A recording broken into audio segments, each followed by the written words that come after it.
거기 그 549페이지에 그 담보 책임 거기를 보세요.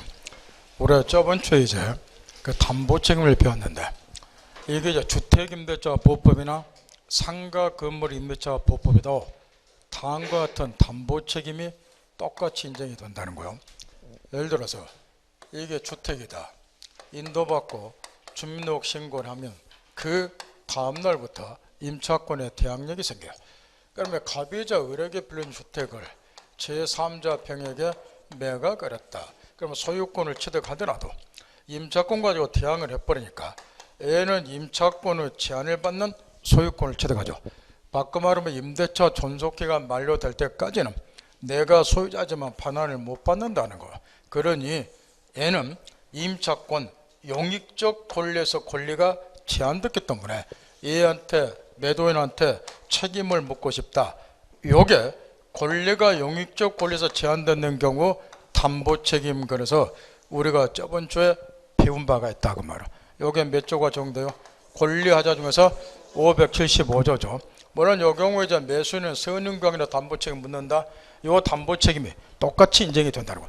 그래서 그 6번에 보면 박스에 이 경우 575조가 그 적용이 된다고 쓰여 있잖아요. 용익적 권리에서 권리가 제한 담보 책임 인정이 되는데 요게 이제 여러 번 우리 시험에도 출제가 됐어요.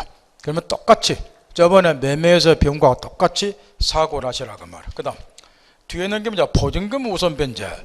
요게 이제 대항력과 더불어서 주택임대차 법법의 최종 취지를 미뤄볼 때 요게 이제 대항력과 더불어서 두 번째로 중요한 파트고, 아까도 얘기한 것처럼 인도받고 주민등록 신고를 한 다음에 임대차 계약서상에 확정일자까지 받아놓으면 이 확정일자를 기준으로 해서 후순위 권리자보다는 이자가 자기의 보증금을 우선 변제 받도록 되어 있어요. 예를 들어서 여기 이제 경매 들어가서 낙찰이 됐다. 그러면 경매 대금 가지고 확정일자를 기준으로 해서 후순위가 저당권자다. 얘보다는 얘가 우선 변제 받는데 요 주의할 거는 확정일자를 기준으로 해서 후순위 권리자보다만 우선 변제 받지, 만약에 여기에 선순위로 정일한 사람이 1번 선순위 저당권 가지고 있으면 경매 들어갈 때 얘가 우선 변제 받고 나머지가 있어야지 얘가 배당받는 거예요. 확정일자를 기준으로 하기 때문에 그것만 딱 염두 두고, 따라서 의논에 이런 소리가 쓰였으니까 점검 딱 하고, 발생 요건과 관련해서 일단은 대항 요건 갖추고 계약서상의 확정일자 받아야 돼요. 그랬을 때 이제 확정일자를 기준으로 후순위 권리자보다 우선 변제 받는다. 이런 원리가 생깁니다. 따라서 제일 밑에 판례, 일단 대항 요건을 갖춰야 되는데 이 인도하고 주민등록 갖추는 거, 요거는 이제 우선 변제권 취득 시에만 필요한 게 아니고 우선 변제권 취득 시에만 필요한 것이 아니기 때문에 언제까지 계속 존속해야 된다. 배당 요구 종계까지 존속해야 된다. 그 다음에 우측의 그 확정일자 취지와 관련해서는 동그라미 2번 판례만 속잔ጥ로 취하면 되는다. 지금부터 집중해야 돼요. 지금 이 건물이 아파트라고 가정을 하고 임대차 계약서를 딱 썼어요. 임대차 계약서를. 근데 임대차 계약서에 아파트 명칭 누락이 되어 있고 동 호수도 기재가 안 돼 있어. 이렇게 이런 임대차 계약서에 임차인이 확정일자를 받았다. 그런 경우도 확정일자 요건을 갖춘 거로 볼 수 있는가, 우선 변제권 인정되는가, 요걸 묻는 판례인데 이게 우리 시험에 나왔을 때 의외로 틀린 사람이 부직이 있었다는 거야. 왜 그러냐 그러면 지금 우리가 이제 확정일자를 갖추게 되면은 이 날짜를 기준으로 해서 후순위 권리자보다 우선 변제를 받는 거. 이게 계약서 확정일자 받으면 뭐하고 헷갈려 버리느냐, 대항력을 취득하기 위한 요건하고 헷갈려서 틀린 사람은 부직이수인데, 대항력을 취득하려면은 전입신고할 때 반드시 뭐 해야 돼요? 동호수까지 정확히 기재해서 전입신고해야죠. 그래야 대항력이 인정이 되잖아. 그러니까 대항력을 취득하기 위한 요건이고 여기서는 우선 변제를 받기 위한 요건으로서 확정일자를 지금 받는 거예요. 따라서 이 경우는 임대차 계약상에 아파트 명칭이 누락이 되고 동호수 기재가 빠져 있는 거라 하더라도 이 계약서의 확정일자를 받기만 하면 확정일자 요건은 갖춘 거니까 우선 변제권 인정이 돼요. 그게 동그라미 2번 판례니까 조심하라는 거예요. 여기 이제 확정일자를 받도록 하는 것은 대항력을 취득한 거와 전혀 다르죠. 거기 동그라미 1번에 써놨다시피 임대인과 임차인이 나중에 보증금 맥수를 지네들 마음대로 뭐 하든가 증여시킨다든가 또는 임대차 계약서 작성일자를 훨씬 몇 달 전으로 당기든가, 그래서 저당권자라든가 다른 사람들에게 불치그 피해를 주는 걸 방조하기 위해서 계약서상의 확정일자를 받도록 하는 거예요. 그러니까 그 동그라미 2번 판례 속지 않도록 조심하라. 뭐하고 구별 잘하자? 대항력을 취득하기 위한 요건하고 구별 잘하자고 말이야. 그 다음 그 밑에 가로친 2번 3번은 집에 가서 읽어보고 시험하고 상관없다 그 이야기야. 그 다음 우선 변제권은 발생 시간에서 제일 밑에 세 줄 판례 지금 또 있는 대로 집중하라는 거예요. 이 우선 변제권은 언제부터 발생이 됩니까? 지금 이런 경우 지금 요즘에는 자 일단은 이사 갔으니까 인도를 딱 임차인이 받고 그 다음에 동사무소 이제 전입신고하러 갈 거라고 말이요. 그죠? 그런데 이제 동사무소에서 전입신고하면서 같이 이제 계약서상에 확정일자를 받아버린다는 말이요. 이렇게 내용 갖췄죠? 자, 이 상태에서 근저당이 같은 날에 또 동시에 설정이 돼서 이렇게 내용 파겠나요?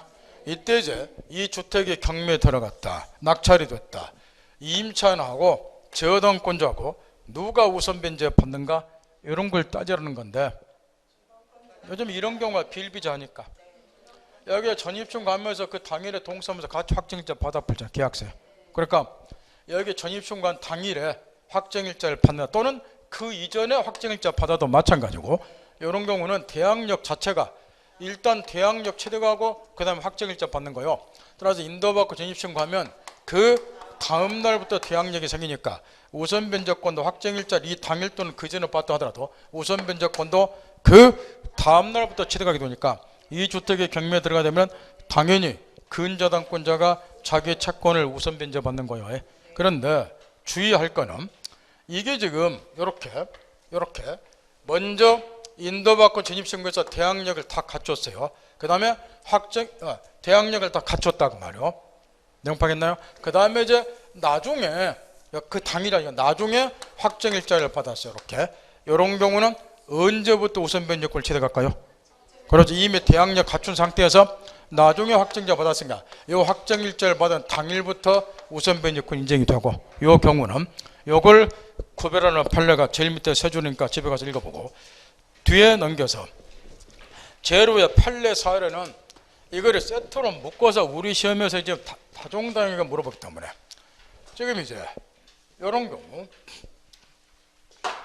지금 이 갑이 이제 이 건물 소유자다. 이 을란 사람이 A한테 돈 1억 원을 빌려줬는데 돈을 안 갚더라. 그래서 잽싸게 임차인이 이 주택을 가압류를 했어요. 그래서 이자가 선순위를 일단 가압류라는 가압류 채권자라고 말이요. 내용 파겠죠? 이 상태에서 이 병이 가압류가 되어 있는 상태에서 이자에게 돈을 빌려주고 가압류가 되어 있는 이 주택 위에 후순위로 저당권을 설정받았다고 말이요. 선순위 가압류 채권자, 후순위 저당권자. 이 상태에서 얘가 돈을 못 갚으니 이게 경매에 들어가서 낙찰이 됐을 때 이 경매대금 가지고 을병 누가 우선 변제 받는가? 먼저 이걸 깨우쳐야 되는데, 그죠? 여기 가압류 채권자는 우선 변제권이 없어요. 원리를 깨우쳐야 돼. 우선 변제권 없다. 일반 채권자니까 그냥 돈 빌려주네요. 그 다음에 얘가 돈 안 갚으니까 이걸 못 빼도록 막아놓는 것이 가압류고, 따라서 이 가압류 채권자는 매각되면서 우선 변제 받을 권리가 없잖아요. 문제는 이제 이 저당권자인데, 저당권자는 분명히 매각되면서 우선 변제 받을 권리가 있어요. 매각되면서 우선 변제 받잖아요. 그런데 문제는 여기에 선순위 가압류 채권이 설정이 됐다는 거예요. 그랬을 경우도 우선 변제권 인정되는가? 이게 문제인데, 원래 가압류를 하게 되면 무슨 요력이 생기나요? 교재 또는 시험 문제에 맨날 나오는 소리예요. 이 채권자가 왜 가압류하냐 그 이야기예요. 얘가 뭐 못하도록 막기 위해서, 처분 못하도록 막기 위해서. 그 교재에 보면 판례 등에 보면은 가압류하면 무슨 요력이 생긴다. 이 말이 맨날 나오잖아. 못 빼돌리기 위해서 가압류하는 거니까. 따라 처분 금지 요력이 생기지 않게. 근데 지금 가압류가 되는 이 건물 위에다가 얘가 채무자죠. 얘한테 저당권을 설정해줬다. 이 말은 가압류 효력인 처분금지 효력에 위배가 되는 거렇게. 저당권 설정에도 처분행위니까 처분금지 효력 위배가 되잖아요. 따라서 여기 후순위로 저당권이 설정이 되면은 선순위 가압류 효력 중에 처분금지 효력이 위배가 되기 때문에 선순위 가압류 채권자에 대한 관계에 있어서는 저당권 설정은 무효가 되는 거예요. 바꿔 말하면 우선 변제권 인정이 안 된다 그 말이에요. 그럼 이제 결론이 가압류 채권자는 애시당초부터 우선 변제권이 인정이 안 되고 여기 저당권은 원래 우선 변제권 인정이 되지만 시간상으로 가압류가 먼저 설정이 된 경우는 가압류 처분금 효력이 2배가 되니까 우선 변제권 인정이 안 되고 그러면 결론 양자는 상호간에 우선 변제권 인정이 안 되니까 결국 뭐 할 수밖에 없어요. 저당권자는 선순위 가압류 채권자에게 채권액을 비롯해서 평등 배당을 받겠죠. 일단 우리 시험에 이게 출제가 됐고 그런데 이 원리는 이렇게 바꿔도 똑같아요. 내일이나 이제 가담법도 가르쳐 줄 건데 여기 저당권 대신에 여기 이제 후순위로 가등기 담보가 설정이 되겠다.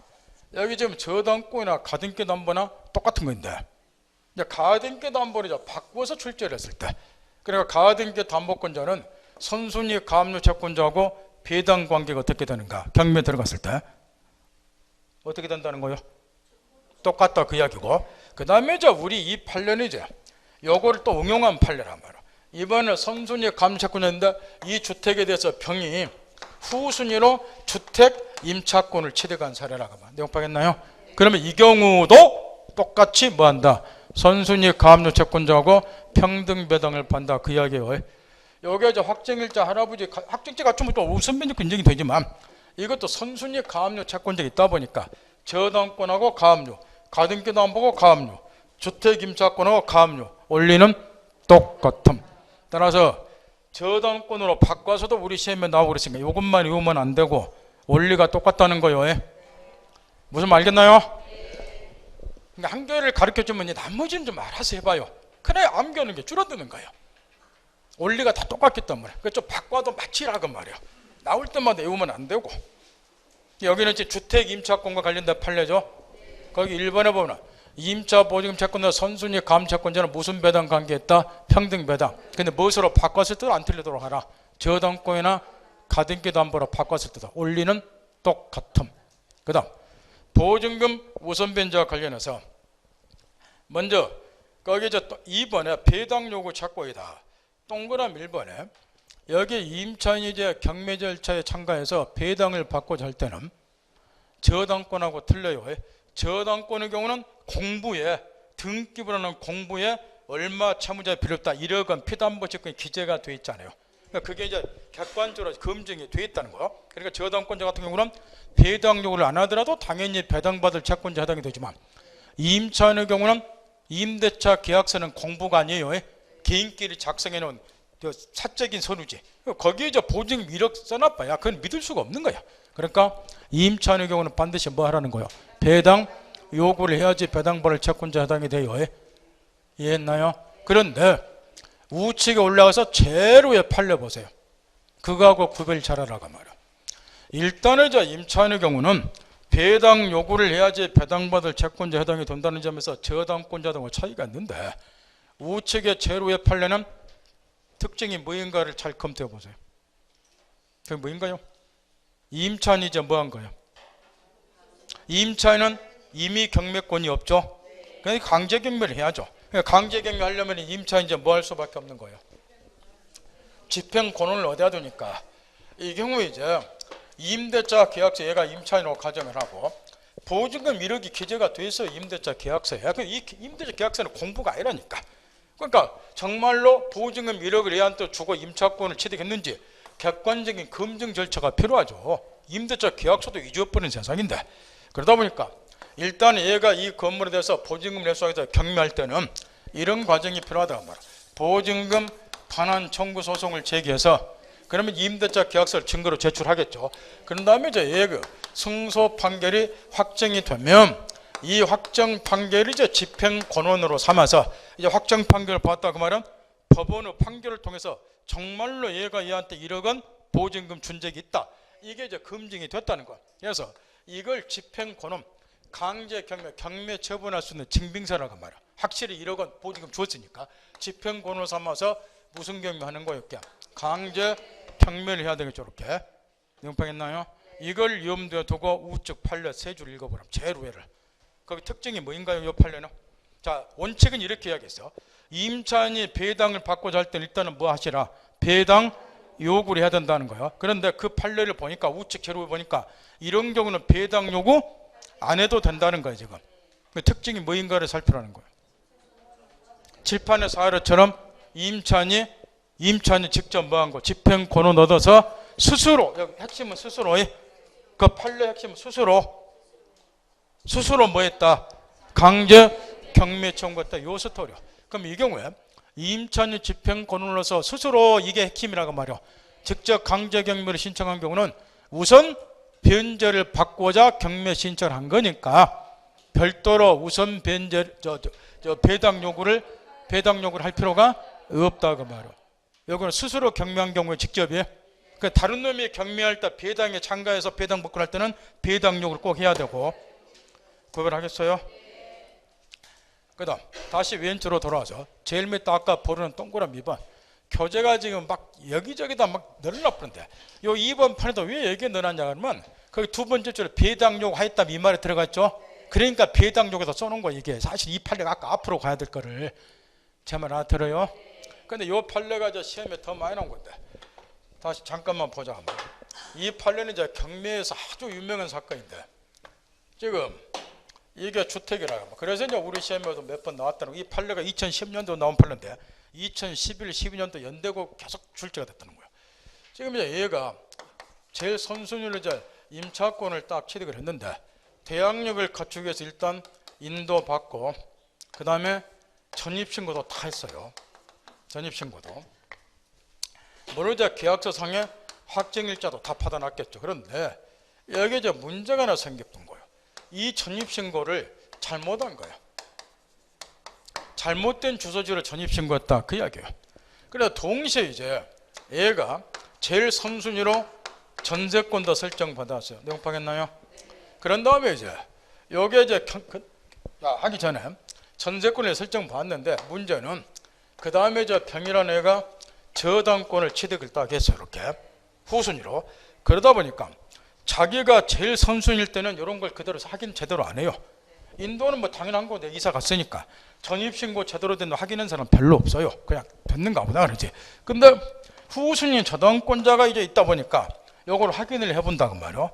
그랬더니 이게 잘못됐더라고. 해서 저당권이 설정이 된 다음에 정정신고를 한 거예요. 내용 파겠나요? 이렇게 이 상태에서 이 주택이 경매에 들어가서 A가 낙찰을 받았는데 얘가 전세권자가 아니라 무엇으로서 배당 요구를 먼저 한 거야? 임차인으로서 배당 요구를 먼저 했다 그 말이야. 내용 파겠죠? 자 이제 물어본다 말이야. 이 경우에 임차인이 여기 저당권자하고 순위를 비교해 보세요. 저 임차인이 저당권자보다 우선 배당 받을 수 있나요? 안 되잖아. 이 사건에서는 안 되잖아. 왜 안 돼요?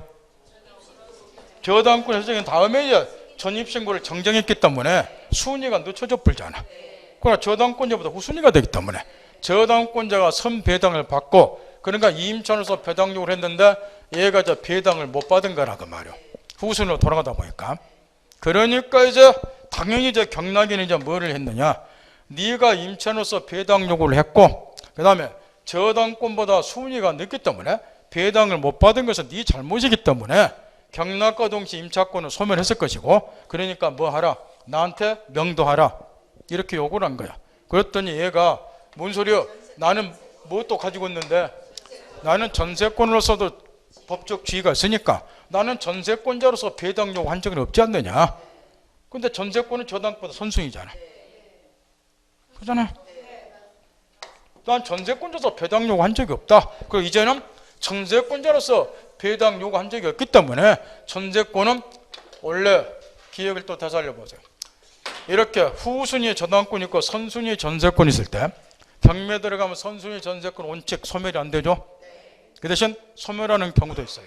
그게 민법 말고 민사집행법 91조 4항인데 여기 시험에서 민법에서 자주 나오죠. 선순위 전세권자가 뭐를 해야지? 선순위 전세권자가 배당 요구를 하면 선순위 전세권도 예외적으로 소멸해요.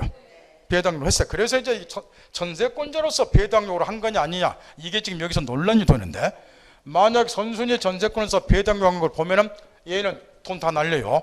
근데 얘는 임차인으로서 배당료가 있을 뿐이지 선순위 전세권자로서 배당료가 한 것으로 볼 수는 없다는 거예요. 그러면 얘가 선순위 전세권자로서 배당료가 한 적이 없기 때문에 전세권은 소멸한다, 존속한다? 존속한다. 왜냐? 선순위 전세권은 선순위 전세권자 배당료가 했을 때 안에서만 전세권이 뭐하니까? 소멸하니까. 이거는 선순위 전세권에서 배당료가 한 적이 없는 걸로 본다는 거예요. 그러면 이제 결론이 이렇게 돼요. 여기 낙찰자는 소유권은 취득하지만 전세권의 제한을 받는 소유권을 취득하는 거예요. 그러면 결과적으로 얘한테 이 주택을 명도 받으려면 전세금을 자기가 보증금을 물어줘야 된다고 말이에요. 그러니까 얘는 가외돈으로 수억이 들어간 거예요. 그래서 이제 이 경락이 이제 박살난 사건인데, 근데 이제 얘가 이제 뭐를 했느냐 그러면 여러분하고 객이 달라버려. 여러분은 반 애우니까 사고가 안 돼버려. 근데 이제 얘가 이제 뭘 했나 수억을 물어준 거야 지금. 뭐 어쩔 수 없어. 명도 받으려면 전세권은 그것도 존속하는 거니까. 이 말 알겠나요? 근데 얘가 이제 뭘 가지고 이제 꼬투를 잡았냐 그러면은 경매 참가하기위해서 필수적으로 매각물건 명세서를, 중개사법 실무시한 이런 말 들어봤죠? 매각물건 명세서를 확인을 해봤다는 거예요. 그러면 거기에 보면 낙찰됐을 때 매수인 낙찰자가 인수해야 될 권리, 소멸하는 권리가 기재가 됐는데 이 사건의 경우는 전세권이 뭐한 걸로 기재됐느냐? 소멸하는 걸로 기재가 됐는 거예요. 그래서 마음 놓고 낙찰을 받은 거예요. 근데 소송 결과 얘가 이겨버렸다는 거죠. 돈 몇 억이 들어갔잖아요. 자, 여러분 같으면 뭐 하고 싶어요? 돈 2억인가 날라갔어. 하세요. 뭐 하고 싶어요? 빈대 다 줬어. 법원이 작성한 매각물건 명세서에 오류가 있었다는 거예요. 얘는 지금 전세권을 인수해야 되는데 거기에 뭐라고 기재했느냐? 소멸하는 걸로. 물론 매각물건 명세서를 다 믿으면 안 돼요. 내가 그걸 정확히 또 분석을 해야 돼. 거기 기재된 게 다 옳다는 건 아니니까. 그래서 법공부하는 거고. 근데 이 사람이 이제 매각물건 명세서에 잘못 기재가 됐고 결과 내가 손해를 입었으니까 손해배상 청구한다는 초등학생도 이야기하고 누구를 상대로? 국가를 상대로 하겠죠. 예? 국가를 상대로 해서 국가배상법에 의한 손해배상 청구를 한 사건이라고 말이에요. 그래서 이 사건이 아주 유명한 사건이에요. 해서 이제 이게 좀 유명하니까 우리 시험에도 이 판례가 2010년도 나왔는데 나오자마자 계속 연대고 출제가 된 거라고 말이에요. 그러니까 저 앞으로 아까 비교한 거 비교를 같이 해서 정리해야 돼요. 예? 그 다음 우측에 이제 임대차계 만료 전에 경매되는 경우, 이것도 이제 지금 시험에 여러 번 출제된 건데 지금 이 상태에서는 그 이해하기 어렵고, 잠깐 칠판 보세요. 이게 지금 주택임대법이 개정이 됐기 때문에 지금 이게 이제 계속 나온 건데, 지금 다음 같은 경우에 이 주택에 대해서 여기에 임차인인데 설명드려야 돼요. 설명. 임차인이 대항 요건 갖추고 계약서상에 확정일자게 다 받아놨어요. 우선 변조권까지. 이때 이제 후순위 병이 저당권자예요. 우리 주에서 흔히 볼 수 있는 저당권자가 경매 청구해서 낙찰이 됐어요. 이렇게. 그럼 보세요. 지금 임대차 존속 중이고, 존속 중인데 이제 저당권자가 얘가 돈 안 갚으니까 이제 경매에서 낙찰이 된 거예요. 이렇게. 그러면 여기 선순위 임차인은 대항력 갖췄잖아요. 그러면 얘는 임차권을 가지고 매수인, 경락인에 대항하고 내가 건물 사용 수익권이 있다. 임차권 위해서 명도 거절하고 기간 끝날 때까지 살고 그 다음에 이자로부터 보증금 회수하면 돼요. 이 경락인, 주택 경락인도 3조 사항이면 보증금 반환점을 생기면 양순에 해당이 되니까 원래는 이렇게 해야 된다고 말이에요. 그래서 이제 우리 주택 임대차 보호법에도 99년 3월 1일 날 주택임대법이 대폭 개정이 돼서 주택임대차 보호법이 이제 법다운법이 좀 됐는데 99년 3월 1일 날 동법이 개정되기 전까지는 우리 법이 어떻게 되냐면 주택임대차 보호법에 이 경우에 이제 요 임차인이 임차권을 가지고 매수인에게 이사를좀 대항할 수 있는 경우에는 임차인 임차권을 가지고 양수인 매수인에게 대항할 수 있는 경우는 임대차가 종료된 후가 아니면 보증금의 우선 변제를 청구할 수 없다. 이렇게 주택임대차보호법 3조 2 제1항 단서에 못질이 되어 있었어요. 그러니까 이런 경우는 임차권 가지고 매수인에 대항할 수 있잖아요. 이런 건 어쩌라는 거예요. 임대차가 종료된 후가 아니면 보증금 우선 변제를 청구 뭐하니까 기간 끝날 때까지 여기서 살으라는 거야.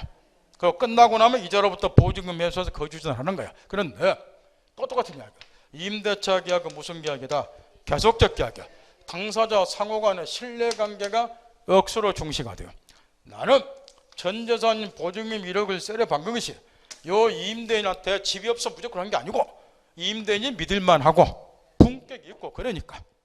근데 이게 낙찰이 딱 됐는데 이 싹 보니까 이거는 품격이 달라. 뻔하 안 해. 나 얘하고 임대차 관계 계속 유지하고 싶은 생각이 없다는 거예요. 이 말 듣겠나요? 그냥 거주전 하고 싶어. 나도 경매에 참가해서 보증금 우선 변제받고 거주전 하고 싶다는 거야. 근데 그게 옛날에는 봉쇄가 됐었다는 거야. 종료된 후가 아니면 보증금 우선 변제 청구하니까 기간 끝날 때까지 네 보장이 되니까 여기서 끝날 때까지 살라는 거야. 근데 왜 얘하고 임대차 관계를 계속 유지해야 되냐고 말이야. 그래서 이제 우리 판례는 이런 경우에 요 임차인에게 선택권을 준 거예요. 우리 판례는 이런 법규가 있음에도 불구하고 어떻게 선택권을 줬느냐. 내가 의리다 선택하세요. 이 사건에서 내가 의리다 선택 한번 해보세요. 자, 기간 끝날까 살고 싶다 그러면 임차권을 경락인에 주장한 다음 살고 양수인 경락인으로부터 보증금 돌려받고 거주하면 되고, 더 이상 살기 싫다 그러면 경매 절차 참가해서 보증금 우선 변제를 청구받고 보증금에서 거주하면 된다. 이렇게 선택권을 주었다는 거예요. 이게 임차인 보호의 바람직하잖아. 그래서 이제 이 판례 입장에 따라서 이 주택임대법 3조 2랑 단서 99년 3월 1일 동법을 개정하면서 이걸 삭제를 해버렸어요. 임차권을 가지고 양수인 매수인에게 대항할 수 있는 경우는 임대차가 종료된 후가 아니면 보증금 우선 변제를 청구하지 못한다. 이걸 삭제를 해버렸단 말이야. 그 다음에 이 판례 입장에 따라서 임차는 뭐 할 수 있다? 선택. 따라서 지금은 임대차 종속 중이라 하더라도 임차인은 뭐 할 수 있다? 이 배당 절차 참가해서 보증금을 우선 변제 받고 거주를 하고 싶으면 거주를 할 수 있다는 거. 이때 배당 요구하는 것은 임대차를 뭐한 걸로 보느냐? 해지한 걸로 봐요. 그 판례가 거기 3번에 쓰였는데 무슨 말 알겠나요? 막 두서없이 지금 써놨다가 말이야. 따라서 시험에 엄청 물어봐요. 어떻게 시험이 나올 것 같아요? 이거 법규하고 이제 반대로 물어보겠죠? 법규하고 반대로. 임차권을 가지고 양수인에게 대항할 수 있는 경우에도 임차인은 뭐 할 수 있다? 보증금의 우선 변제를 청구할 수 있다. 이제 바뀌었겠죠. 판례 입장에 따라서. 이해했나요? 그 다음 문제는 그 밑에 판례 사례인데 이 판례도 지금 이게 지금 엉터리로 지금 들어갔는데 이 판례도 아주 중요한데 요거는 시험에 출제된 바가 없어요. 왜 이게 출제가 안 되는가 참 불가사의한데 우리 교재는 그 2006년 2월 10일자 판례로 된 거 찾았나요? 이거 출제가 지금 안 되는데 왜 안 되는가 이해를 못하겠네. 실무에서 나왔나 이게. 오늘 한번 읽어보세요. 이거. 지금 임차인이 인도받고 전입신고해서 대항력 갖추고 확정일자가 다 받아놓은 거예요. 확인했죠? 대항력과 우선변제권 두 가지 권을 다 가지고 있다. 임차인이. 근데 이제 우선변제권을 선택해서 보증금에 대해서 전액 배당 요구를 한 거예요. 근데 순위가 늦다 보니까 전액 배당을 못 받은 사건이에요. 지금 앞에 두 줄이 지금 쓰여있죠. 보증금 전액을 배당 요구했으나 전액을 배당할 수 없다. 이렇게. 확인했나요? 이런 경우에 이제 문제가 좀 있다는 거예요. 이게 뭐냐 그러면은 자, 칠판 보세요. 옛날에 민사특별법 6문제 중에서 합격권에 들어간 사람은 5개는 맞췄는데 요즘에는 절반 맞추기도 사실 어려워요. 옛날에는 주택임대차, 상가임대차 이런 거는 깼기송권으로 풀었는데 요즘에는 하도 고난도로 응용해서 문제를 묻기 때문에 또 사례가 많이 나오고 웬만한 실력 아니면은 야매를 갖고는 못 맞춰요. 특별법에서도. 그러니까 60점이 안 나오는 거예요. 옛날에는 특별법에서 5개 12.5를 묻고 들어갔으니까 60점 채우기가 쉬웠는데 요즘은 이게 힘들다고 말이야. 여러분처럼 공부해갖고는 어렵다고 말이야.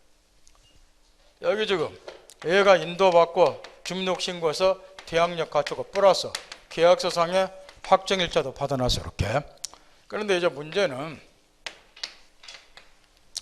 여기다 저당권자로 가정을 하고 저당권자라고. 그런데 먼저 인도받고 전입신고를 딱 했고 그 다음에 저당권이 설정이 됐고, 그러다 보니까 그 다음에 확정일자도 받았다고 가정을 하자. 뭐 이렇게. 내용파겠나요? 그러면 이 사람이 이제 배당 요구를 했는데 자기는 전액 배당 요구를 했어요. 자, 보증금이 6천만 원이라고 가정하자. 서울특별시를 기준으로. 소액 임차인이죠. 서울특별시는 1억 원 이하가 소액 임차인이고, 그걸 법이 개정이 돼서 3,400까지 최우선 변제를 받겠죠. 얘는 소액 임차인이요. 그럼 이 대항 요건만 갖추면 경매 신청 등기 전까지 3,400만 원은 그 누구보다 최우선 변제 받을 거 아니에요. 근데 이 경우는 지금 저당권 다음에 확정일자, 원래는 소액 임차니까 마음을 푹 놓고 있었던 거예요. 소액 임차니까. 그러니까 저당권 설정이니까 브라보레도 확정일자를 나중에 갖추다 보니까 순위가 뒤로 늦춰져 버리잖아요. 그러니까 나머지 금액은 얘가 보증금 배당 못 받잖아요. 6천만 원 전액 배당 요구해도 전액 배당 못 받는다고 말이야. 얼마만 받고? 3,400원 받고. 내용파겠나요? 근데 이제 문제가 이제 터졌단 말이야. 이게 낙찰이 됐어요. 그럼 이제 경락이는 옛날에 이게 사회 문제가 엄청 된 사건인데, 경락인이 경락 딱 받아서 그럼 얘는 무슨 생각을 하냐 그러면은, 얘가 지금 임차인이 전액 배당 요구를 했잖아요. 그 낙찰이 됐잖아요. 근데 얘는 이제 전액 배당 요구지만 순위가 늦다 보니까 지금 3,400만 받고 나머지 지금 2,400은 지금 배당을 못 받았잖아요. 그러더라도 이건 배당 요구했고 경매 참가자가 낙찰과 동시에 임차권은 뭐 해야 되느냐? 소멸이 되는 거예요. 그럼 얘는 이제 명도해 줘야 돼요. 이렇게. 그럼 얘는 결과적으로 보증금 얼마 뜯게요? 2,400 보증금 회수하기 어렵다 그 말이에요. 해서 이제 우리 판례가 요 임차인 보호를 위해서 자, 여기까지 하고 몇 페이지를 펴냐 그러면은, 요 판례는 몇 조에 관한 판례냐 그러면 저기 547페이지 펴보세요. 그러면 3번에 경매한 임차권은 소멸 있죠? 찾았나요? 거기 법조문 3조 5 있죠? 조문 읽으세요. 임차권이 임차주택에 대해서 민사집행보다 경매행위 때는 임차주택 경락에 따라 소멸한다. 이게 원칙이야. 따라서 이 경우도 보세요. 얘가 지금 경매 참가했잖아. 낙찰되면 임차권은 뭐 한다? 소멸. 그러니까 명도하라 그 말이야. 근데 얘가 2,400을 해서 못했잖아요. 그러니까 이거 가지고 계속 사회 문제가 된 거야. 우리 법원에서 이제 어떻게 했느냐? 임차인을 보여주면서 얘가 무엇은 갖추고 있지 않느냐 하면, 대항력은 얘보다 저당권보다 대항력은 먼저 갖췄으니까, 대항력은 갖췄으니까 해소하지 못한 잔액 보증금을 가지고 경락인에게 무엇은 하라는 거예요? 그러죠. 대항하라는 거예요. 그러면 결과적으로 매수인이 잔액 보증금 변제받으면 2,400을 얘한테 물어줘야지 명도 받는다. 그러면 누구로부터 2,400을 해소할 수 있어요? 경락인 매수인으로부터. 지금 이렇게 했다는 거 우리 법원에서. 지금 하나 들었나요? 그러니까 이제 얘들이 불만이 엄청 생긴다고 말이야. 이 낙찰자가 왜 가했던 2,400 물어줘야 되니까. 그러니까 이게 이제 계속 사회 문제가 되다 보니까 아예 이 판례를 주택명법을 개정하면서 법에 도입을 해본 거야. 그게 거기 3조 단서 읽으세요. 뒷구절 핵심이야. 칠판에서 아래 떠올리면서 다만 보증금이 전액 변제되지 않으면 무엇은 대항력 있는 임차권은 뭐하지 않는다? 소멸하지 않는다. 이걸 도입을 해본 거야. 이 판례 입장을 그대로 법조문에 도입을 해본 거야. 그래야 쌈박질 하니까. 법에 명시가 되어 있으면 쌈박질을 안 하니까. 이 말 어떻겠나요? 그래서 이제 3조 5가 다시 뒤로 돌려서 593페이지가 판례사리, 이 판례를 이제 도입을 해서 이제 3조 5가 지금 만들어진 건데, 요건 2006년도쯤 이 판례가 그 전에도 나온 판례예요. 이게 2006년 처음 나온 게 아니고. 내용 파겠나요? 그런데 이제 문제는 여기서 또 하나가 이제 뭐냐 그러면은, 그럼 이 칠판의 사례에서 얘는 이제 대항력은 갖췄으니까 보증금 2,400원 또 못 받았잖아요. 그러면 보증금을 전액 변제받지 못한 대항력 있는 임차권은 경락인에게 뭐 할 수 있다? 대항할 수 있다. 그러니까 얘가 얘한테 전액 2,400 물어줘야지 명도 받는다. 요약인데, 이게 또 한 번 경매가 들어간 거야. 두 번째로 다시 이제 근저당권자 이 건물 또 경매 처분한 거예요. 그러니까 두 번째 경매 절차 다시 열린 거예요. 이렇게. 그러면 두 번째 경매 절차에 있어서는 얘가 잔액 보증금을 우선 변제 못 받는가? 요걸 또 이제 묻는데, 거기 판례 7투에 봐서 뭐라고 되는가? 얘는 첫 번째 경매 절차에서 경락과 동시에 우선 변제권 이미 뭐 한 거예요? 소멸이 된 거야. 그런데 동법 3조 5 단서에 의해서 뭔만 지금 살아있는 거예요? 그러지 대항력만. 그러니까 제2 경매 절차에서도 우선 변제권 행사 못하고 뭔만 하면 된다.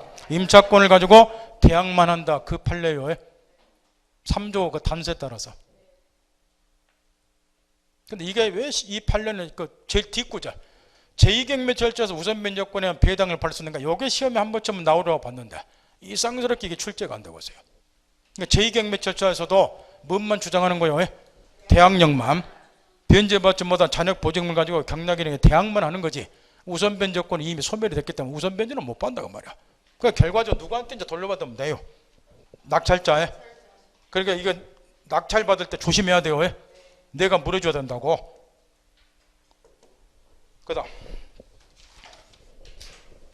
거기에 대지만 먼저 경매 4번 이거 또 참 막 여기저기 써놨는데 553페이지 찾나요? 그 판례 밑에 이 판례도 갑자기 지금 2010년 이후로 한 3년간 드립다 계속 반복 출제되는 판례인데 그 4번의 판례가 이게 이제 반복 출제되는 이유가 있어요. 그게 뭐 때문에 그러냐 그러면은 지금 이제 이런 경우에 이게 판례도 아무렇게나 막 한 부대나 써놓고 그러면 참 힘든 거니까. 지금 왔다 갔다 하기 뭐 하니까 그냥 순서대로 가르쳐는 주지만 이 주택에 대해서 얘가 지금 임차인이에요. 주택에 대해서. 그러면 어디 하나 물어봅시다. 보통 이제 임차인도 마찬가지고 소액 임차인도 마찬가지고 소액 임차인 주택과 보편에 꼭 주택에 대해서만 동법이 적용되는 거 아니란 그 말이에요. 아까 앞에 나왔다시피 대지도 주택임대법 적용 대상이 돼요. 그러면 임차인이나 소액 임차인은 주택 말고 대지의 환가대금 가지고도 우선 변제나 최우선 변제 받는 거예요. 보통 임차인은 우선 변제, 소액 임차, 최우선 변제 받는 거 이렇게. 그런데 이에 관해서 이제 거기 쓰였는 판례가 뭐냐 그러면은 잘 들어야 돼요.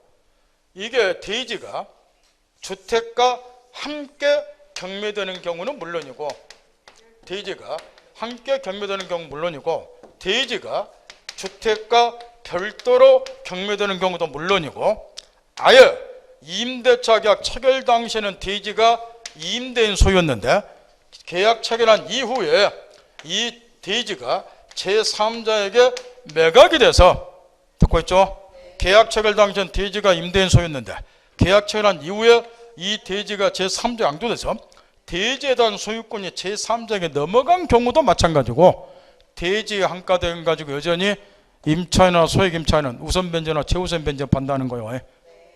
그건 1, 2번 판례가 내용이. 그런데 왜 이게 한 3년간 지금 2010년에 계속 나왔냐 그러면은 판례가 아니라 변경된 게 있어요. 이걸 이제 우리는 대지에 관한 우선 변제 법리 이렇게 이야기를 하는데 이게 아주 중요한 판례란 말이에요. 대지에 관한 우선 변제 법리다. 그래서 요 대지가 주택과 함께 경매되는 건 물론이고 별도로 경매되는 건 물론이고 계약 체결 당시에 임대인 소유권 대지가 제3자에게 양도된 경우도 물론이고 그 대지에 관해서는 우선 변제 다 받는다고 말이에요. 이게 대지는 우선 변제 법리인데 요게 판례가 뭐가 바뀌었냐 그러면은 옛날에는 이 주택이 등기된 주택에 한해서 이런 대지에 관한 우선 변제 법리가 적용되는데 이게 판례 입장이었어요. 그런데 주택 임대차 보호법의 적용 범위를 보면 이렇게 되어 있단 말이에요. 주거용 건물의 전부 또는 일부 임대차기만 하면 주택임대보호법이 모두 적용이 돼요. 그 건물이 등기가 되어 있냐 미등기냐 이런 거는 제한을 안 하고 있다는 거. 그래서 판례가 바뀌었어요. 이제는 이 대지에 관한 우선 변제 법리가 적용되기 위해서 굳이 이 주택이 등기된 주택일 필요가 없고 미등기 주택에도 상관이 없다. 이게 바뀌었기 때문에 시험에 엄청 나오는데 553페이지 제일 밑에서 두 번째 주번 미등기 주택 요게 핵심 포인트라고 말이에요. 확인했나요? 요게 판례가 변경이 된 거예요. 그래서 계속 나온 거니까 정리 잘하라고 말이에요. 이런 거 틀리면 이제는 과락면하기 힘들어요. 왜냐? 최근에 계속 나온 판례인데 이런 것도 모르고 시험장 갔다 그 말은 본인이 게을렀다 그 이야기고. 거기에 지금 3조 2 임차인의 임차주택을 양손에게 인도하지 않으면 제2항에 따른 보증금을 우선 변제 받을 수밖에 경경무에서 매각되면서 자기 보증금을 뭐 하려면은 우선 변제 받으려면 임차인의 양수인 경락인에게 뭐 하라 주택을 인도하라 이렇게 되어 있죠. 그런데 이 규정 해석과 관련해서는 민법 시험에서는 나온 적이 없지만 실무에서 필요하니까 그따위서 임차주택을 낙찰자에게 선 인도하는 소리는 아니죠. 뭐 하는 소리예요? 쓸데없는 소리 말고 동시행 아니니까. 그 제목 보면서 야멸하지 마세요. 그 동시행관계 소리 아니에요. 그 제목 잘못 따라놓은 거 이거. 선명도하는 취지가 아니고 낙찰자에게 인도했다는 것을 증명하라는 취지예요. 그럼 실무에서는 이거 어떻게 하고 있나요? 실무에서 이런 경우에 임차인이 보증금을 받으려면 낙찰자에게 명도했다는 증명은 해야 되니까, 그래야 법원에서 보증금을 내주는 거예요. 이렇게 매각당하면서. 그럼 어떻게 해야 돼요? 낙찰자 인도했다 인도 확인서를 법원에 제출하면 되죠. 인도 확인서를. 그럼 법원에서 가지고 있던 경락대금을 내주잖아요. 만약 인도 확인서를 제출 안 하면 법원에서는 뭐 해버리고 그 금액을, 보증금 해당하는 금액을 공탁을 해버리죠. 그렇게 처리해요. 실무에서는. 그 다음 우선 변제권의 승계는 지금부터 있는 대로 집중해야 돼요. 지금 여기에 지금 구별을 좀 해야 되는데 책에 아주 중요한 게 지금 빠져있다는 거예요. 지금 그 법조문만 보면 지금 이렇게 되어 있어요. 국민행위를 비롯한 이제 각종 이제 금융기관 등이 우선 변제권을 취득한 임차인의 보증금 반환 채권을 계약으로 양수한 경우는 양수한 금액의 범위 내에서 우선 변제권을 승계한다. 지금 이렇게 되어 있죠. 그런데 지금부터 집중해야 돼요. 여기에 지금 판례를 하나를 먼저 전제를 딱 해야 되는데, 이 주택에 대해서 임대차 계약을 체결했어요. 임차 계약을. 얘가 이제 계약서의 확정 일자까지 다 받아놨어요. 바꿔 말하면 물론 대항력 갖추고 우선 변제권까지 가지고 있다는 거 이렇게. 그런데 여기 이제 임차인이 이 주택에서 자기가 이제 거주는 계속 해야 되니까 임차권이 이제 자기가 가지고 있고, 대신 이제 보증금이 얘한테 1억을 준겠는데, 이 임차권과 분리해서 보증금 반환 채권만을 병에게 양도를 해줬어요. 무슨 얘기냐 그러면, 얘가 얘한테 또 돈을 좀 빌려줬는데 얘 재산력과 보증금 요것밖에 없다 그 말이야. 그런데 나중에 이제 이 보증금 눈독들은 아들이 많다 보니까 여기 채권자 얘한테 요구한 거예요. 보증금 반환 채권을 나한테 뭐 해달라고? 넘겨달라고. 그래서 네가 집에서 살아야 되니까 임차권은 네가 가지고 있고 해서 이제 임차권과 분리해서 보증금 반환 채권만을 양도를 했다고 봐. 이때 이 보증금 임차권과 분리된, 잘 들어야 돼요. 임차권과 분리된 보증금 반환 채권을 양도받은 양수인도 나중에 이게 경매에 들어갔다. 그러면 우선 변제권 행사할 수 있는가? 요걸 이제 물어보는 판례가 2010년도에 나온 다음에 연 2년째 이 판례가 우리 시험에 계속 나왔어요. 근데 판례 결론은 뭐였냐 그러면은 한번 해보세요. 우선 변제권 행사할 수 있을까요? 임차권과 분리된 보증금 반환 채권만을 양도받은 양수인, 얘도 우선 변제권 행사할 수 있겠냐 말이야. 우선 변제권 행사할 수 없다. 요게 이제 학구원 판례 입장이었단 말이야. 따라서 여기에 경매에 들어가면 원래 얘는 매각되면서 우선 변제 받을 수 있겠지만 확정적 받아놨으니까 임차권과 분리된 보증금 반환 채권 양도받은 이 양수인은 우선 변제권 행사할 수 있는 임차인이 아니라는 거야. 우선 변제 못 받아요. 그러니까 자기 순위에 따라 우선 변제는 못 받고 일반 채권자로서 배당에 가입할 수밖에 없다 그 말은. 이 말 듣겠나요? 그럼 잘못하면 얘는 돈 날릴 수가 있다는 거예요. 이게 판례 학원 입장이에요. 이해하셨겠나요? 임차권과 분리된 보증금 반환 채권을 양도받은 양수인은 우선 변제 받을 수 있는 임차인에 해당하지 아니한다. 이 판례가 아주 중요한, 이 판례가 지금도 그대로 유지가 되고 있어요. 다만 지금 이제 이게 왜 안 나오냐 이유가 있어요. 이게 이제 시험에 계속 나온 이유는 이게 사회 문제가 엄청 됐다는 거예요. 왜 사회 문제가 됐냐 그러면은 여기 임차인이 금융기관으로부터, 금융기관 은행 등으로부터 저리로 듣고 있죠? 저리로 전세자금을 대출받고자 한다고 말이야. 그럼 담보를 잡아야 될 거 아니에요. 근데 이 사람은 이 집이 자기 거 아니잖아. 그러니까 담보로 잡을 게 뭐밖에 없어? 보증금 반환 채권밖에. 그럼 이 보증금 반환 채권을 은행에 담보로 제공, 보증금 반환 채권을 은행에 이전해 준다는 거예요. 그런 다음에 저리로 전세자금을 대출받고자 하는 건데 은행에서 대출을 안 해줬어요. 대출을 해주더라도 금리가 엄청 높았다고 말. 이유가 뭐 있을 것 같아요? 이유가 여기 있잖아요. 임차권과 분리된 보증금 반환 채권을 양도받은 양수인은 우선 변제권 행사할 수 있는 자가 아니니까 금융기관이 보증금 반환 채권만을 양도받고 전세자금 대출해 주기에는 위험 부담이 너무 크다 그 말이야. 여기에 경매 들어가 버리면 이 금융기관이 우선 변제권 행사를 못하니까 이게 사회 문제가 엄청 됐다. 이게 팔렸단 말이야. 이 말 듣겠나요? 그러니까 언론에 몇 년 동안 계속 보도된 게 이거였어. 이 임차인들이 보증금 반환 채권을 은행에 담보로 정하고 저리로 전세자금을 대출받고자 하더라도 은행이 전세자금을 저리로 대출해준다 안 해준다? 안 해준다. 이게 팔렸단 말이야. 그 사회 문제가 되니까 어쩔 수 없이 법을 개정을 한 거예요. 주택임대법을. 그래서 이제 나오게 된 것이 그 금융기관 등 우선 변제권 승계 그 동그라미 일보라고 말이야. 감 잡았나요? 그럼 이전에 이제 금융기관이었죠. 우선 변제권을 승계 받으니까 저리로 전세자금 대출해 주겠죠. 여기에 경매 들어가도 금융기관 보증금 반환 채권 이전 받은 금융기관은 우선 변제 받지 않는 수익에 따라서 그러니까 저리로 전세자금 대출해 주겠죠. 사회 문제도 좀 신경 쓰고 공부하세요. 1차 과목 개론이나 민법은 세상사에 관심 가진 사람이 정말로 잘해요. 개론도 마찬가지고 신문 경제란도 좀 읽으시고 개론 어렵다고 하지 말고 그러면 5개는 먹고 들어가요. 개론책이 없는 것도 많이 나와. 시사성 있는 것이 개론 시험에도. 그 출제원들이 바보 아니잖아요. 그래서 이게 이제 시험에 이제 나오는 거예요. 이게. 그 이제 주의할 게 하나가 있어요. 이제 묻는다고 말이요.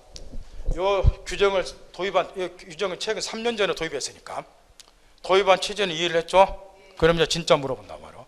지금 이 을이 금융기관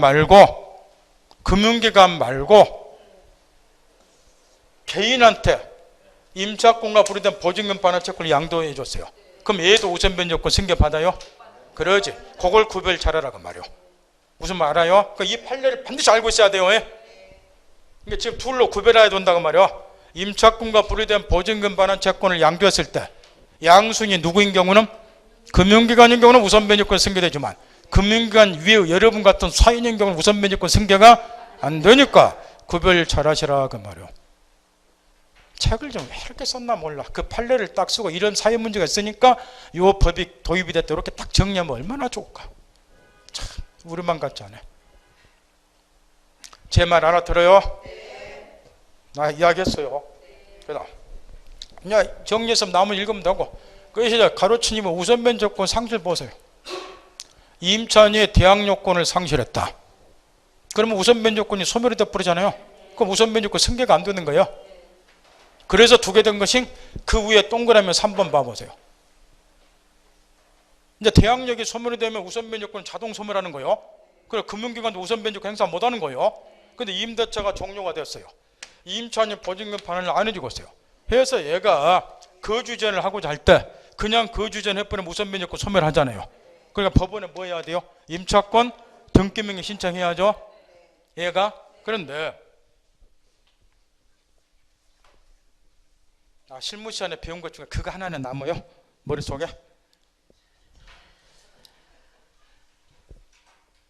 그럼 얘가 이제 거주전 하고 날 때는 그냥 거주전 해버리면 대항력 우선명이 다 소멸이 되는 거예요. 그러니까 목적물 소유를 관할하는 법원에 임차권 등기명령 신청을 하잖아요. 그러면 대항력 우선명이 이전이 승계가 되니까. 그런데 이 보증금 반환 채권을 국민은행이 지금 전세자금 대출해주고 보증금 반환 채권을 담보로 딱 잡고 있어요. 근데 이 자석이 틈만 나면 나를 괴롭혀. 이자 조금만 뭐 하면 이자 왜 지금 안 내냐 뭐 하냐고 막 괴롭히고.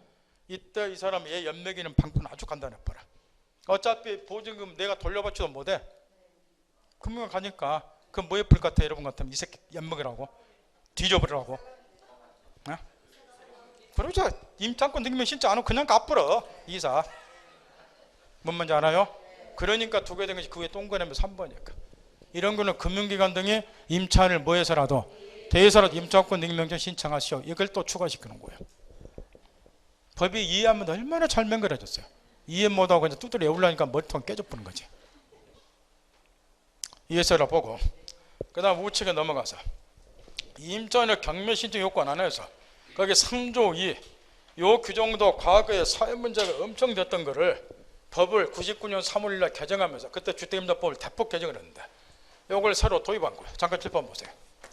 지금 이 건물에 대해서 임대차 가격책이라고 얘가 이제 요건은 다 갖췄고 보증금 1억이라고 가정하고, 그러면 이제 이 사람이 임대차 종료인데 보증금 반환을 지체하게 되면 아까 이야기한 것처럼 임차인은 보증금 이미 경매권이 없기 때문에 보증금 반환 청구 소송을 제기하죠. 다만 이제 보증금 반환 청구 소송이라고 하는 것이 일반적인 민사재판 절차에 의하면 1심 끝난 한 6개월이 걸려요. 그럼 임차인이 신속하게 구제를 못 받기 때문에, 그래서 보증금 반환 청구 소송에 관해서는 무슨 법을 적용하도록 되어 있어요? 소액사건 심판법 적용하도록 되어 있죠. 소액사건 심판법에서 심판하도록 되어 있어요. 물론 이제 현재 소액사건 심판법에 의하면 소액사건은 소가, 소액이 3천만 원 이하인 경우는 소액사건 거래요. 그 다음에 간이한 절차에서 재판을 빨리 끝내주자는 거예요. 이게 소액사건 심판법인데, 이 경우는 이제 보증금 반환 청구 소송의 경우는 보증금 액수 불문하고 3천만 원 초과한 경우도 마찬가지라는 거예요. 무조건 무슨 심판에서 심판하더란 거예요. 소액사건 심판법에서.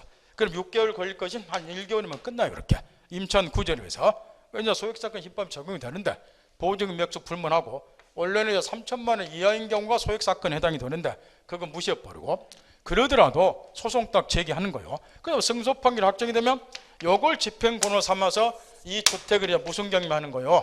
강제 경매하는 거렇게. 근데 여기에서 이제 문제가 하나 터져버려. 우리가 계약법에서 배웠다시피 요게 동생관계라고 말이에요. 임대인의 보증금 반환 의무하고 임차인의 목적물 반환은 무슨 관계다? 동생관계예요. 이렇게 돼 있잖아요. 근데 얘는 지금 뭐 때문에 지금 경매하는 거예요? 보증금을 반환받기 위해서 경매하잖아요. 그죠? 그러면 이 경우에 이제 얘가 집행 권한을 가지고 강제 경매를 하고자 할 때는 이 보증금 반환하고 자기 목적물 반환이 동생관계다 보니까 요걸 받기 위해서 경매하니까 자기 쪽에서도 반대 채무를 뭐 해야 되는 거야? 반대 채무를 이행해야 되는 거야. 목적물을 쉽게 말하면 반환해 줘야지 보증금 돌려받잖아요. 그러니까 목적을 반환해 줘야지 보증금 돌려받기 위한 강제 경매가 가능하다. 이렇게 됐다. 민사집행법 41조에. 근데 여기서 이제 문제가 터져버린 거예요. 무슨 문제가 터질 것 같아요? 민사집행법 41조에 하면 얘가 반대 채무 이행을 해야지 집행 개시할 수 있다 이렇게 되어 있어요. 목적물 반환해야지 경매가 가능하다는 거야. 이게 이제 사회 문제가 됐다는 거예요. 뭐가 사회 문제가 돼요? 경매하기 위해서 목적물 반환하라는 거야. 점유 상실하죠? 상실과 동시에 뭐 하잖아요?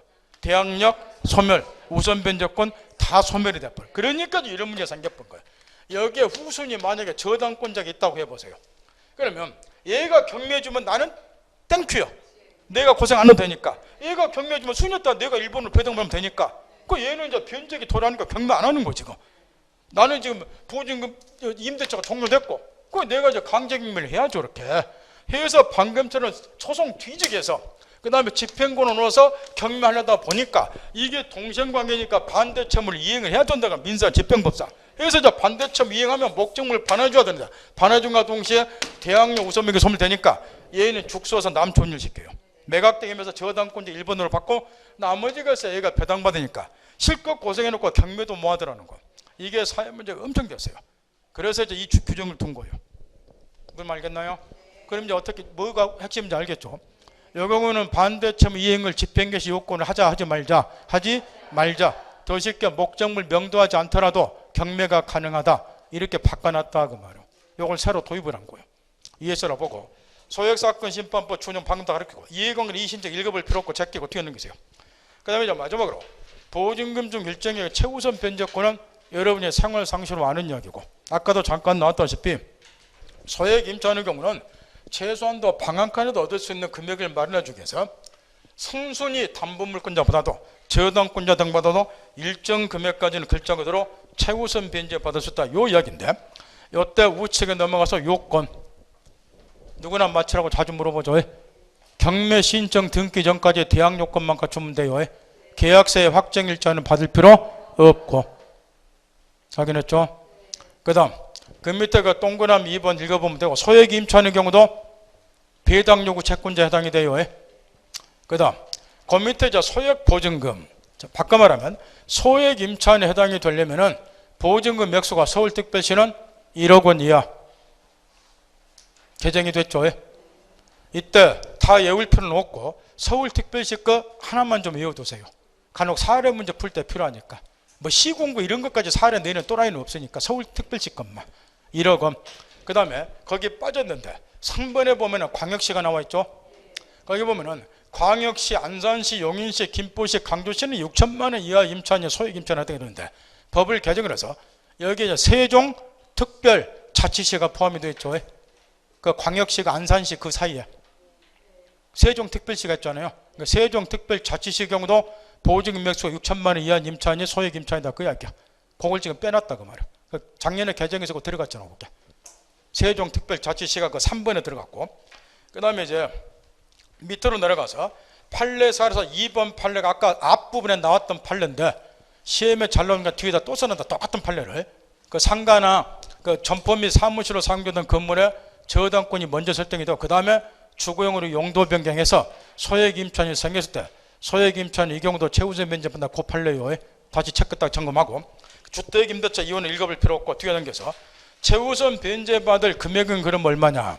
서울특별시는 200이 증액돼서 3,400이에요. 그러니까 보증금 1억 원 중에서 최대 얼마까지 최우선 변제받나? 3,400. 이 경우도 3번 광역시에 세종특별자치시가 작년에 포함된 데가 빠졌네요. 그 3번에 세종특별자치시가 들어가야 되고 그 다음에 나머지 읽으면 되고 판례사라서 밑에 2번 판례 제일 밑에 지금 있는 대로 짚어보세요. 지금 소액 임차는 분명히 이렇게 돼 있어요. 지금 보증금 액수 중에서 워낙에 참 없는 사람들이죠. 그래서 일정 금액까지는 그 누구보다 심지어 선순위 저당권자보다 최우선 변제 받아서 방한칸이라도 얻을 수 있는 길을 열어주자. 지금 이런 이야기인데 근데 이제 문제는 이런 경우예요.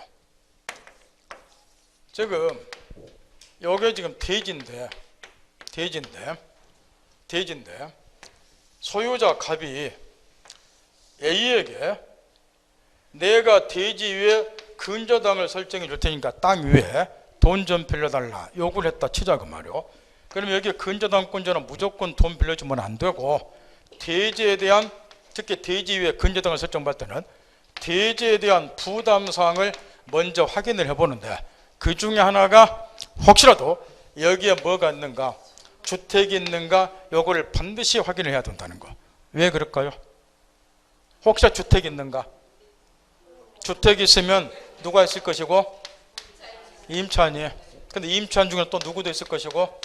소액 임차인. 그러면 소액 임차인은 요 대지 한가대금 가지고도 일정 금액까지 선순위 근저당권자보다 얘가 우선 변제받아요.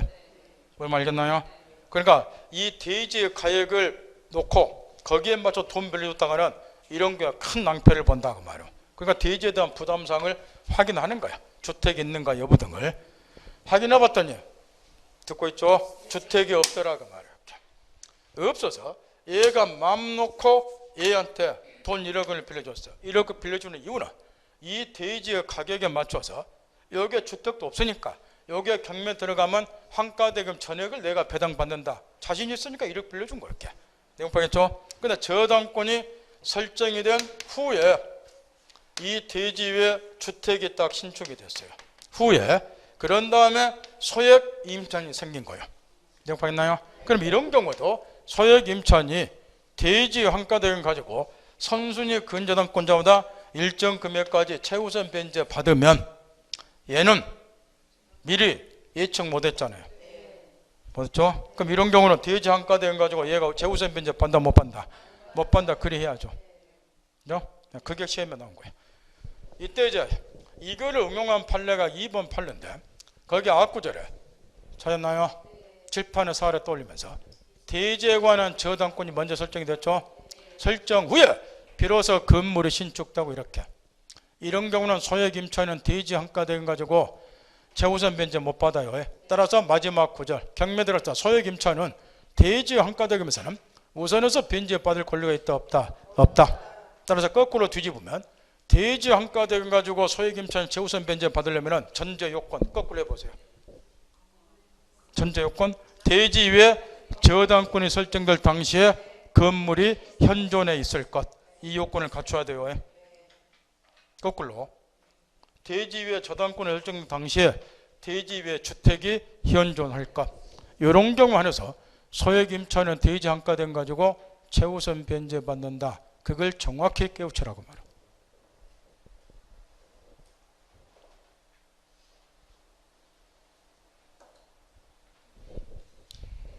그 다음 나머지 읽으면 되고 뒤에 넘겨보세요. 임차권 등기명령 신청은 아주 간단하니까 내용은 이런 거예요. 아까도 잠깐 나왔다시피 여기 이제 임대차 계약 체결했다. 임대차가 종료가 됐는데 임대인이 보증금 반환을 안 해줘요.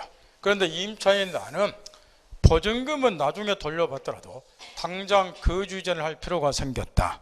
이런 경우에 얘가 그대로 거주이전을 해버리면 목적물에 대한 점유를 상실하잖아요. 동시에 그동안 갖춰놨던 대항력 우선 변제권이 다 소멸이 되기 때문에 여기에 혹시라도 후순위 저당권자 등이 있으면 거주전도 못하더라고 말이야. 그러다 보니까 이런 경우에 거주전의 자유를 보장해주기 위해서 이 임차인이 임차주택의 소재를 관할하는 각급 법원에 임차권 등기명령 신청을 하고 이 경우는 이제 한시라도 빨리 등기해줘야지 거주전 하겠죠. 따라서 법원의 촉탁 당사자가 등기 신청할 필요 없어요. 신청하면 법원의 촉탁 등기해서 얘 앞으로 임차권 등기를 해주게 되면은 얘가 점유를 상실 이사 가더라도 종래의 대항력 및 우선 변제권이 그대로 유지가 되고 그러니까 경매 들어가면 후순위자보다 얘가 매각되면서 우선 변제 받고 종래 대항력 우선 변제권이 없는 경우는 등기한 때부터 새로이 대항력 우선 변제 인정이 되고 이런 스토리니까 모르는 사람 없겠죠. 따라서 이런 것들만 체크하라고 말해요. 절차에서 동그라미 2번 딱 1번 점검하고 임대차가 끝난 후 보증금을 반환받지 못한 경우에서 임차권 등기명령 신청하는 거예요. 전속 중에 하는 거 아니에요. 그 다음 임차 목적물의 소재지를 관할은 각급 법원에 하는 거예요. 목적물 소재지. 그 다음 동그라미 3번 임차권 등기명령 신청을 했는데 이유 없다 그러면 법원에서 기각하는 결정 재판을 하게 되고 그러면 불복 결정에 대해서 불복하는 항고라 그래요. 항고할 수 있고 4번 이 경우는 임대인이 보증금 반환을 안 해주니까 임차권 등기명령 신청을 한다는 거. 따라서 재반 소요된 비용은 임대인에게 청구하면 되고 아까 얘기한 것처럼 동그라미 5번 금융기관 등은 이런 경우에 임차인을 대위해서 임차권 등기명령 신청할 수 있고 왜 이걸 두고 있는지는 아까 가르쳐 줬고 그 다음에 임차권 등기 규칙 우선 변제권 대항력이 그대로 유지가 되고 없는 경우는 새로 신설이 되고 읽으면 되고 우측에 넘어가서 동그라미 3번 아까 앞에서 이런 게 나왔어요. 임차인의 경우는 배당 절차에 참가해서 배당을 받고자 할 때는 원칙 자기가 스스로 경매 신청하지 않는 경우에 한해서는 배당 요구를 해야 된다. 나왔죠? 그런데 동그라미 3번 예외가 있어요. 임차권 등기명령 신청에서 임차권 등기란 임차인은 별도로 배당 요구를 하지 아니하더라도 배당받을 채권자가 되겠는데 이 판례는 민법 시험에는 안 나왔는데 중개사법 실무 시험에는 이미 나온 판례고 민법 시간에 주택임대 상감대차 실명법 제대로 보여야지 실무 문제도 쉽게 풀어요. 정리 딱 하고 소액임차권 우선 변제권 배제는 이걸 묻는 거니까 이 경우에 여기 저 임차인이 임차권 등기명령 신청에서 등기한 상태에서 거주전을 딱 했어요.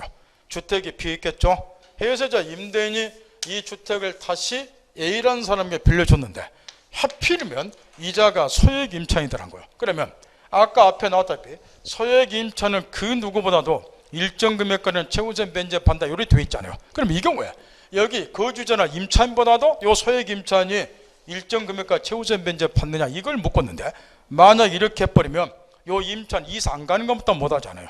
이 말 듣겠어요? 따라서 이런 경우에 이 소액 임차인은 최우선 변제를 못 받도록 해야죠. 임차인 보호를 해서 거주자나 임차인 보호를 해서 그래서 두게 된 것이 거기 2번 임차권 등기가 경유된 주택을 그 이후에 임차인은 주택임대차 보호법 소액임차인 규정에 의한 최우선 변제 받는다 못 받는다? 못 받는다 점검 딱 하고 그 다음에 다시 칠판 보세요. 지금 우리 민법 621 조문까지 외우고 다니라고 내 저번 주도 신신당부를 했는데 621조에 하면 반대 약정이 없으면 임차인의 임대인에게 부동산 임차권 등기 협력해달라고 청구할 수 있다. 그래서 임대인 협조를 얻으면 임차권의 등기가 가능하다는 거예요. 그죠? 그런데 여기 민법 621조에서 등기된 임차권은 종래제 뭐만 인정이 됐느냐? 우리 민법상 대항력만 인정이 됐어요. 그런데 여기서 한 가지 문제가 있다는 거예요. 이게 주택이라고 가정을 하고 그러면 만약에 우리 민법 621조에서 임대인이 협조를 하면은 등기된 임차권을 취득할 수 있고 그러면 제3자에게 대항할 수 있는데 주택임대차 보호법을 개정을 해서 임차권 등기명령 제도를 신설을 하다 보니까 이게 이제 주택임차인이다 그 말이요. 얘가 이 임차목적 소지를 관할하는 법원에 임차권 등기명령 실제에서 임차권 등기를 하게 되면 똑같이 임차권 등기돼 있죠. 근데 요 밑에 거는 민법 621조에서 임대인의 협의로서 행한 등기예요. 근데 요 지금 우리가 배운 임차권 등기는 법원의 촉탁 등기 생기지 임차권 등기고 구별했나요? 근데 위에 거는 법을 개정하면 대항력 플러스 우선 변제권 그대로 인정이 돼요. 법원의 촉탁 등기 생기지 임차권 등기는. 근데 이거하고 이거하고 어떤 게 더 힘들 것 같아요? 밑에 거도 힘들어. 임대인이 협조를 잘 안 해주니까. 근데 주거라고 임대인 꽂아고 등기놨던 경우는 대항력만 인정이 되고 우선 변제권 인정이 안 되고 법원의 촉탁 등기 생기지 요 임차권 등기는 대항력 플러스 우선 변제권 인정이 되고 이게 균형이 안 맞잖아요. 무슨 말인지 알아요? 따라서 주택임대보호법에 임차권 등기명제도를 신설하면서 양자 균형을 맞출 필요가 생겼다는 거예요. 그래서 주택에 대해서 민법 602 주택임대보호법 말고 민법 621조에서 임대인의 협력으로서 행해진 임차권 등기에도 대항력 이외에 뭐까지 인정해 주자? 우선 변제권까지 인정해 주자. 요걸 하나 신설을 한 거예요. 내용 파겠나요? 그게 3조 4 제1항 집에 가서 읽어보고 그 다음 뒤에 넘기세요. 임차권의 승계는 여러분 전공이죠. 요거는 이제 다 칠판 잠깐 보세요. 요게 지금 민법에 대한 특례이기 때문에 여러분 생각 이상으로 이 점을 보면 계속 지금 반복해서 물어보겠는데 민법에 대한 특례 규정이다 보니까 이런 경우에 이 주택에 대해서 보증금 1억 원으로 을이 임차인이고 여기에서 이제 임차인이 A라는 여자하고 혼인신고를 흔히 말하는 사실혼을 유지하면서 결혼생활을 하고 있었단 말이야. 혼인신고를 하지 아니한 배우자. 해서 이제 첫째 임차인이 상속권자 없이 사망을 했어요. 그러면 원래대로라면 사실혼 관계 있는 배우자는 우리 민법상 재산 상속권이 있다 없다? 없어요. 사실혼 관계 있는 배우자는 민법상 상속권이 없다니까요. 아직 혼인신고 안 하고 20, 30년간 서방 보필하면서 산 사람들은 서방 죽어버리면 재산 한 푼도 상속 못 받으니까 오늘이라도 가서 우겨서 혼인신고 반드시 하세요.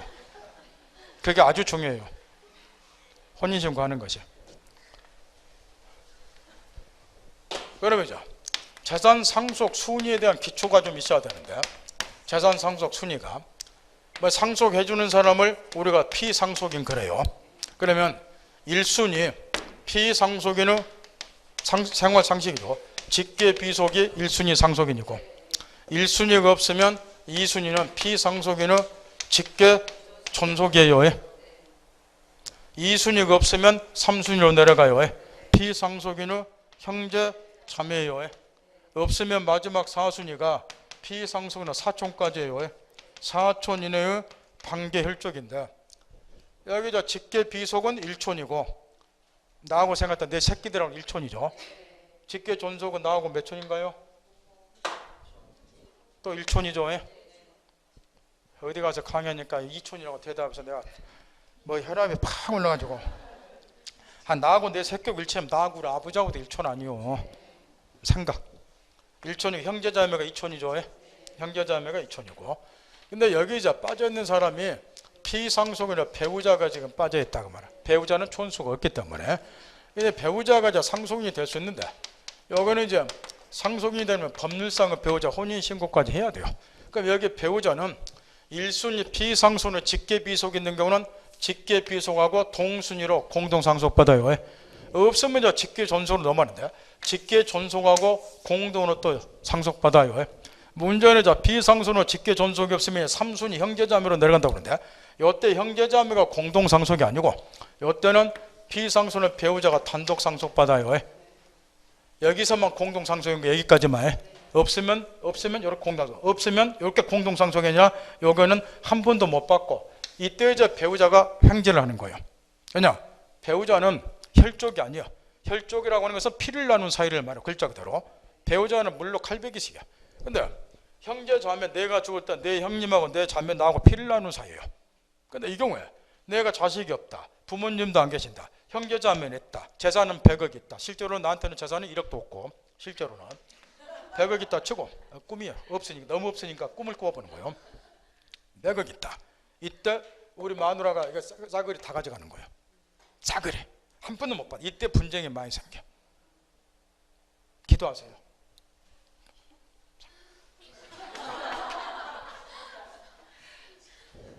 그러면 평생에 넉넉히 살겠죠. 동네 총각부터 막 줄 서고, 누구처럼 20살 연하 남자도 줄 서고.